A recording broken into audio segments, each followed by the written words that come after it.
Basirhat subdivision land surveyor ইউনিয়নের ১৩তম বার্ষিক সম্মেলন অনুষ্ঠিত হল হাসনাবাদে। বসিরহাট সাবডিভিশন ল্যান্ড সার্ভেয়ার্স ইউনিয়নের বার্ষিক সাধারণ সভা অনুষ্ঠিত হল হাসনাবাদে। হাসনাবাদ বিএলআরও অফিসের সন্নিকটে পঙ্কজ মণ্ডল মঞ্চে all Bengal federation of land surveyor ইউনিয়নের অনুমোদিত বসিরহাট মহকুমা ল্যান্ড সার্ভেয়ার ইউনিয়নের বার্ষিক সাধারণ সভা অনুষ্ঠিত হল। সভায় বিভিন্ন দাবি আদায়ে কি পদক্ষেপ আগামী দিনে করা হবে সে বিষয়ে বিস্তর আলোচনা হয়। বার্ষিক সাধারণ সভা সূচি অনুযায়ী নতুন কার্যকরী কমিটিও গঠিত হয়। নতুন কমিটির সম্পাদক মনোনীত হন দীপক কুমার দাস, সভাপতি হন আসাদুজ্জামান মণ্ডল, সহ সভাপতি পদে আসীন হন প্রশান্ত কুমার সরকার, কোষাধ্যক্ষ হিসেবে অজয় মাইতির উপর দায়িত্বভার অর্পিত হয়।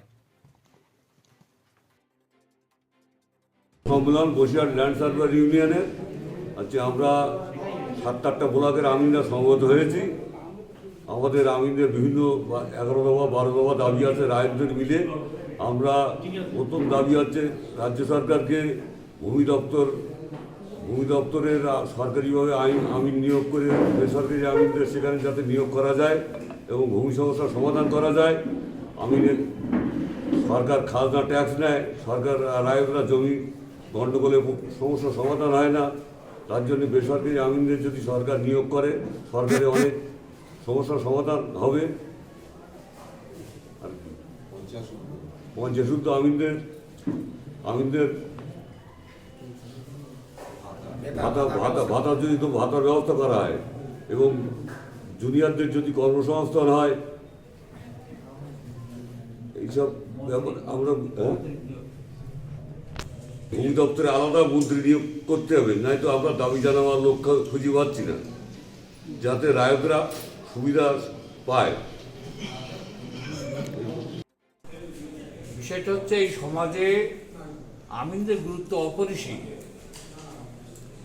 বিভিন্ন ক্ষেত্রে দেখা যাচ্ছে যে প্রত্যেকের কম বেশি সামান্য হলেও বাস্তু জমি থাকে, কিন্তু সেই সমস্ত জমি যে সমস্ত গণ্ডগোল, সেই গণ্ডগোলগুলো সরকারিভাবে মিটিয়ে দেওয়ার কথা, কিন্তু দেখুন কোর্ট বলুন বা বিএলআর অফিস বলুন, কেচে পাহাড় জমি আছে, তার সমস্যা কোনো সমাধান করতে পারে না।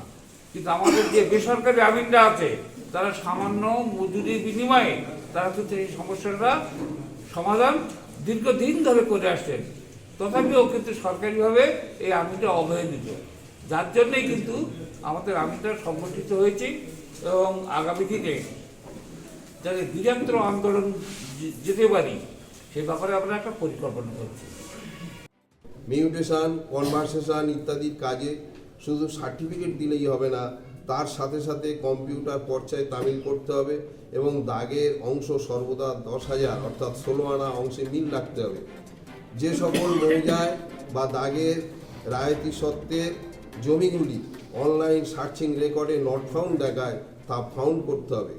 জাতীয় স্বার্থে এবং পরিবেশের ভারসাম্য রক্ষার্থে বেদখল হওয়া নদী, পুকুর, খাল, বিল, রাস্তা, হাট, বাজার, বনভূমি, জলাভূমি, নিকাশি নালা ইত্যাদি রাজ্য সরকারকে দখল মুক্ত করতে হবে। এই 12 দফা দাবি আমরা সরকারের কাছে রাখতে চাই এবং এই 12 দফা দাবির মাধ্যমে শুধু আমিনদের নয়, এর দ্বারা সকল রাজ্যের সকল রায়তগণের স্বার্থ সুরক্ষিত হবে বলে আমরা ইউনিয়নের তরফ থেকে মনে করি।